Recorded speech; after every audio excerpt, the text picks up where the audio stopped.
Hello everybody. I'm going to crack on with this guy, Jim Rauch. Is it Rauch? Do you pronounce it Rauch? We left it last time. If you remember the interview, he said he's not admitting it up to this point, but we're very, very early. It's a long interview. It's going to take me a while to cover it all, but I think it's going to be worth doing. And up to now, he basically said that he didn't mean to do it, and I turned round several times,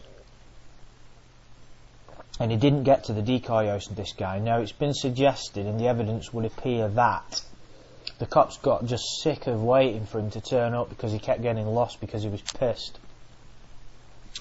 Taking directions from the decoy, and they just went and locked him up. I think that's pretty much what happened. So we'll pick it up here, and I've not watched the interview all the way through. I have watched it, but it was quite a while ago, and maybe not all. So it's kind of, because I don't remember any of it, I'm kind of going through it in a new kind of way, if you get what I mean, which sometimes makes for more interesting insights. So let's just think we've got the sound off. Okay. Give me some sex, okay? And I'll find ways to do the sex, but not this use. What the fuck has he just said? Right, we're gonna have to go back already. And I don't do this. I don't, number one, I don't really want to. Mm-hmm. Okay? Give me some sex, okay? And I'll find ways to do the sex, but not this use. It's really crap. If nobody stopped you tonight, what do you... Give me some sex. I'll find ways to do the sex. What is this pisshead rambling on about? Do you think might have happened? Nothing. So nothing would have happened. And I'll be honest with you about that. Of course, I'll be honest with you about that. Oh, okay. Oh, he's being honest with him. He's being honest with him, guys. You know what I mean? What they should have done is just said, right, okay. He's being honest. Nothing. It's like McFetridge. Do you remember anybody who's watched my analysis of McFetridge? It winds me up. I was consistently going, and I'm being honest with you. I'm being honest with you. He says it shitloads of times. And if nobody's watched my analysis of the McFetridge interview, it's probably the videos I'm most proud of, in that I think it's quite insightful. Anyway, just watch them if you haven't watched it already. Then what happened? Please. Okay. Is this a place to tell the stories? It's as good a place as any. Jim, we're just trying to be honest with each other.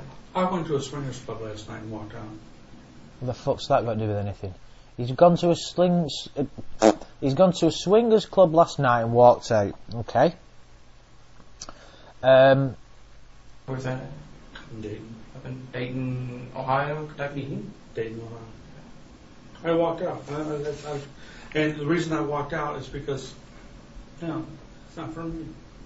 Right, okay, so you're not into swinging. What the fuck has that got to do with this? Now, the reason I was asked to do this by a few people, the Jim Rauch interview. Initially, the reason that I didn't want to is because he's drunk and he rambles, and that just kind of proves it. He's kind of, I think maybe his train of thought is, the less I seem to be interested in perverse sexual antics, the more innocent I'm going to appear. Nothing wrong with swingers at all. If people want to do that, fucking let them do it. It's not a big deal at all, is it? And this might sound a bit weird on the surface of it. Well, no, there is something wrong with people that have attraction to children. What I was going to say is there's something wrong with the people that act upon it. There's clearly something wrong with those people, but there's something morally wrong with you when you decide to act upon it. That's what I don't get about these guys, you know. It's the one thing that puzzles me, right?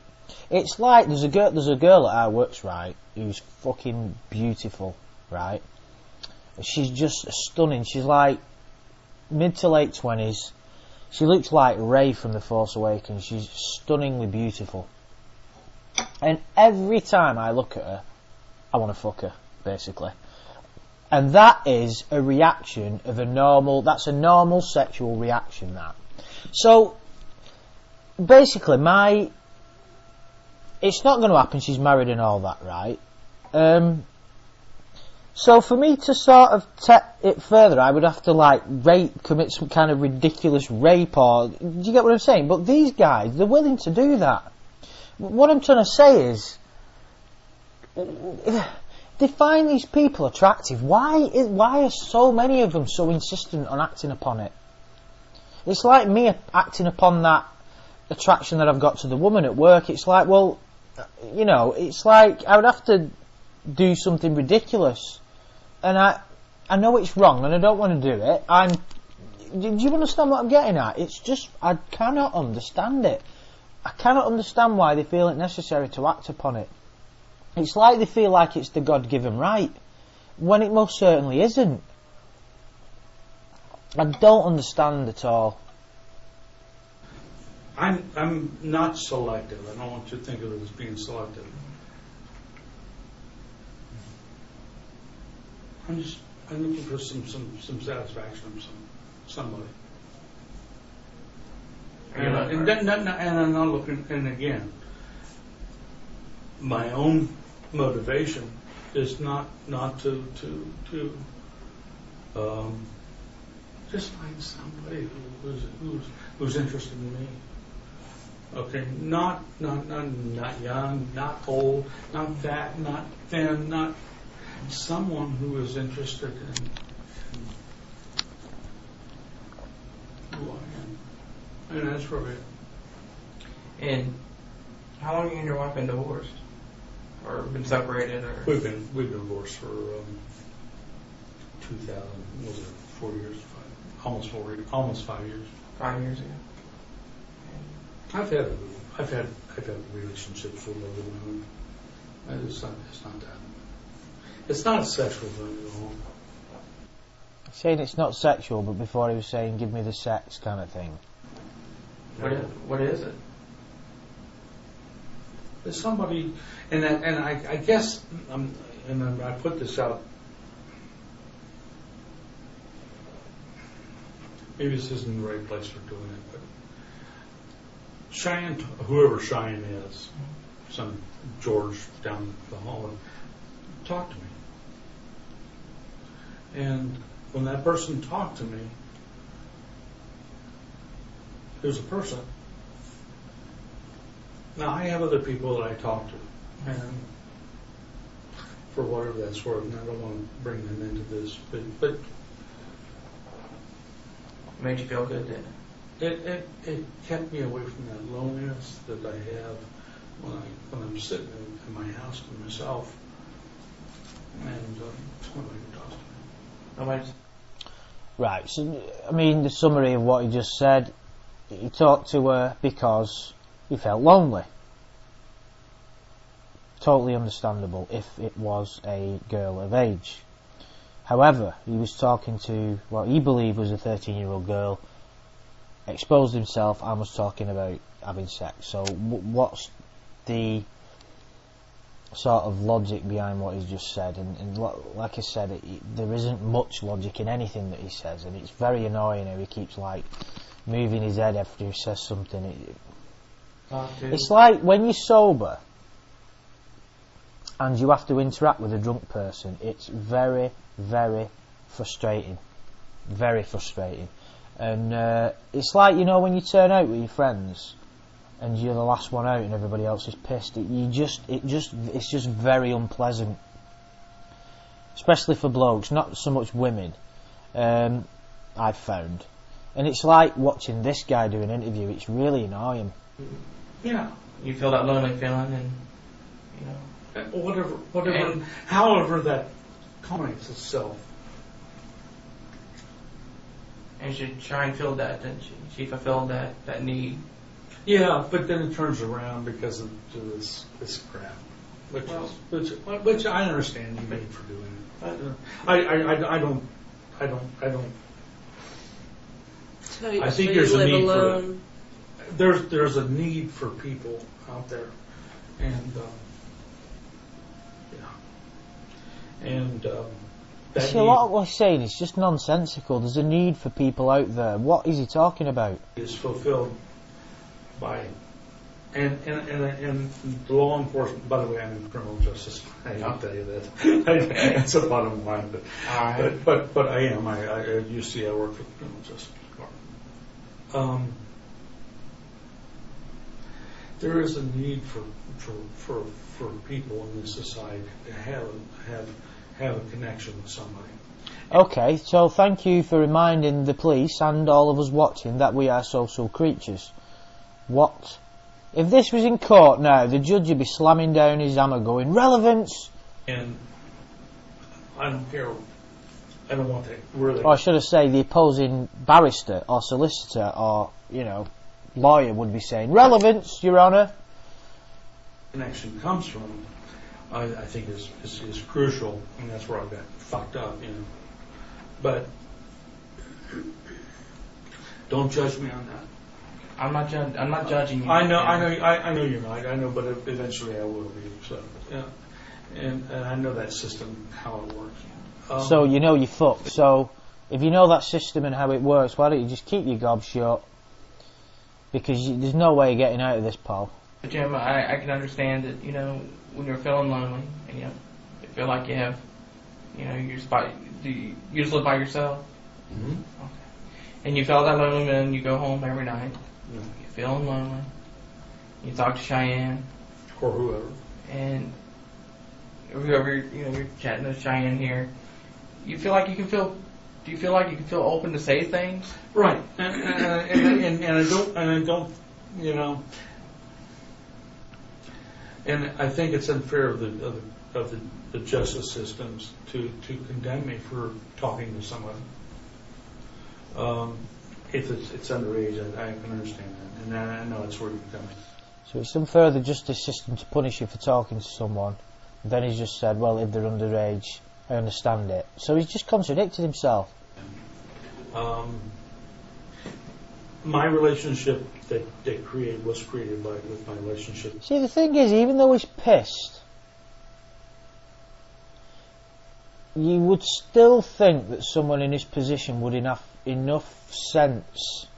It's like when I said in the first video, I think he's lost his mind, this guy, To Cheyenne was because of the fact that I closed that out, and I fault you guys with that because of the investigations or how you do that. Is that person who's making those communications starts to connect with the person. And that connection that you make is maybe with the perverted people is one that's really negative. But with a person like me, it connects. There's somebody who's talking to me, and I don't know. You do what you have to do. Let's cut the bullshit and just go. Yeah, good call. Shut the fuck up and let them do what they're going to do. I'm to the point, I'm lonely. I'm not going to get back to my ex-wife. I wouldn't do that anyway. I have people who don't want to talk to me anymore. I don't care. So I have somebody, Cheyenne, who talks to whoever it is, whoever is Cheyenne. And it's okay. Yeah, maybe I want to live the border. And if I did, that's what I'm paying the price. Oh, you went overboard, pal. I mean, there's not even any. There's not even a decent person wouldn't even be in a situation where they had the potential or they wouldn't be in a position where going overboard would be an issue because they'd never be in this situation. basically the only people that are in these situations are people who have no moral grounding whatsoever fucking ever. They have no dignity, no self-respect, and no sense of what's right and wrong. You spend the last Or people who are severely mentally ill. time chatting. I don't know what a lot of time is. I guess it's relative It to. really is. Yeah. I mean, probably a couple hours a day, Yeah. maybe 3. And most of it's not chatting. Most of it's just trying to find someone who wants to talk. Yeah. And I think that's a major problem too. What do you generally talk about with Cheyenne or other people? Just whatever Anything. comes up? Anything. Music, You dick, maybe? weather. It really is. I'm trying to. I'm really being honest about that. I don't think it's going to go any further. I mean, you're this great, wonderful thing. You're going to find out the answers to the world on chatting, but it's a whole world out there, and I have some real problems with what's going on right here, because I think it's an invasion of privacy. What's an invasion of privacy? What they're doing on him? I don't think it fucking is. Is that what he's implying? That what has happened is an invasion on his privacy? So, is he suggesting that he should be allowed to fucking try and fuck 13-year-old children? Not in terms of the younger age. I think that somebody else should have stopped that before I got to it. Well, I'm not a chatter, Okay. so if you could Really starting to educate me a dislike this little guy bit even more. Okay. you know, where would you go to find in somebody to talk the case of the Cheyenne thing, Mm-hmm. That was done through Yahoo Messenger, who has, if you're 18, you're not allowed here. If you are, if in the sessions, adult Kentucky. And in that regard, that's where I really come off with I think it's not fair for you to come at me. Except for the fact that up front, because of the way you guys do the way you do things, you make sure that you say it's 13, 14, whatever. But that shouldn't be there in the first place. If it's going to be if it's going to be something that legally binds Yahoo or Goggle or whoever it happens to be an adult place to go, then if I go there and you even say that you're 13, why are you there in the first place?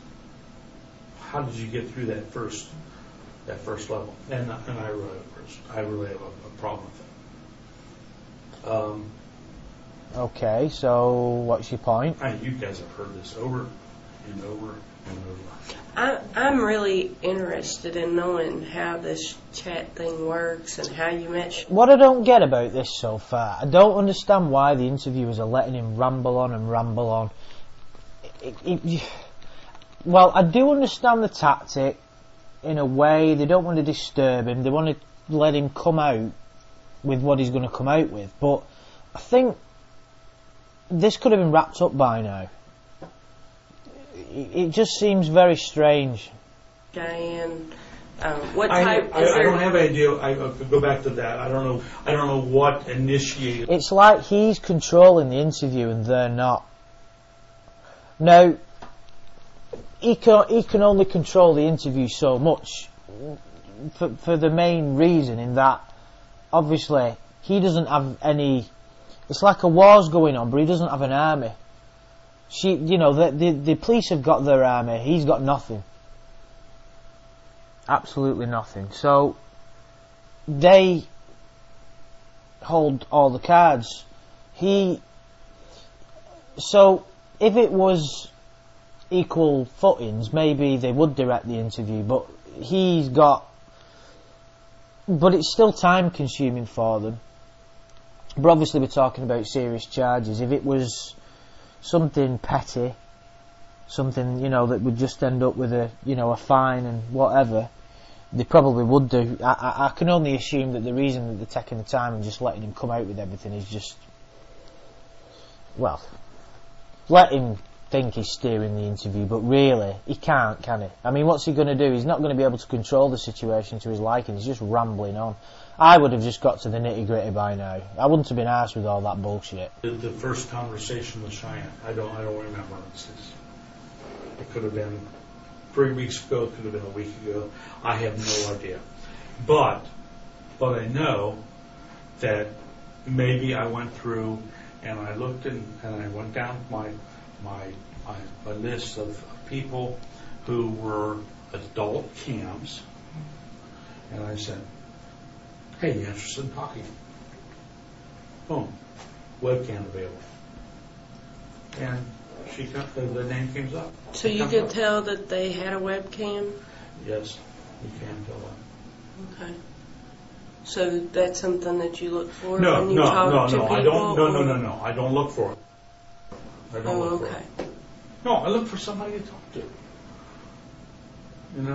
See, the agency in this sort of what he was saying then. I look for somebody to talk to. It's like, well, okay, you're forgetting the real reason you're here, pal. No.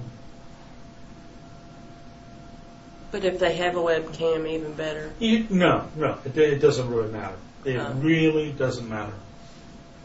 It means that they're probably a prostitute and they're putting their stuff out in the camp. Sorry about that. Most likely it means it doesn't mean a damn thing. I hate Windows 10. So what happens after that? Okay, I put up a message out and they respond. And Cheyenne responds. What happens after that? I'm not tech savvy. Okay. So Cheyenne responds. She says, "Hi, how are you? Hi. Yeah, what you doing?" And it goes from there. And then if they're in the legal system and they're taking care of their little niches that they need to take care of, say, "Well, hey, I'm only 13. Oh, that's okay. Still want to talk to you. What's going on? How was school today?"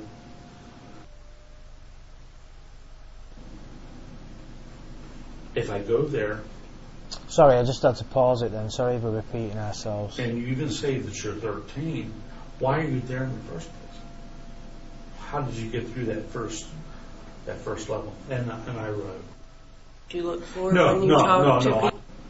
That maybe I went through and I looked and I went down my list of people. No, it doesn't really matter. It really doesn't matter. It means that they're probably a prostitute and they're putting their stuff out in the camp. Most likely it means it doesn't mean a damn thing at all. So what happens after that? Okay, I put up a message out and they respond. And Cheyenne responds. And I don't mean that. It sounds so trite. And it doesn't mean, in terms of me, I'm a teacher. I've been a teacher. Done it. How was your school today? Is not, well, let me get in. Fuck you. What? It's understanding that person. And I guess that's what because they have social needs too. They just have like social you. needs. Here, okay, and then in what is presented to me from Cheyenne or whoever it is, stupid said me or one, is here's this girl, supposedly girl, who supposedly is going through a divorce, whose parents are separated, not as an opportunity for me as a predator to go after them, but as a person to try and answer questions. And then You're helping them. Except for, like I said this afternoon, which I went way over. And I only went overboard because of the fact that I personally was frustrated. But that's neither here nor there. So do you see your role as helping them? Interesting question. Let's see how he responds to this. More innate bullshit. Through their life as well as them helping you? I'm always doing that. That's the person I am. Oh, he's a great guy. Guys, he's a great guy. It's the person he is. He helps people. Sounds like you've done it for many years. I mean, you've helped people, 30, 40 years. Yeah. And not on the internet, but yeah. Well, along with that, I'm not saying in your life. In your lifetime, you've helped many people. To my colleague, it's next door to me. I'm helping her do what she needs to do. I'm not a bad person. I'm really not. And I didn't hurt her. I hurt whoever this Cheyenne was, and I knew it. I don't know. Maybe in the back of my mind, I knew this was bad. I knew this was bad. And in the back of my mind, You knew what was bad? It was a setup. It was all a setup. Oh, talking with her was a setup? Yeah. From the beginning. And in that frame, I was hoping that it wasn't.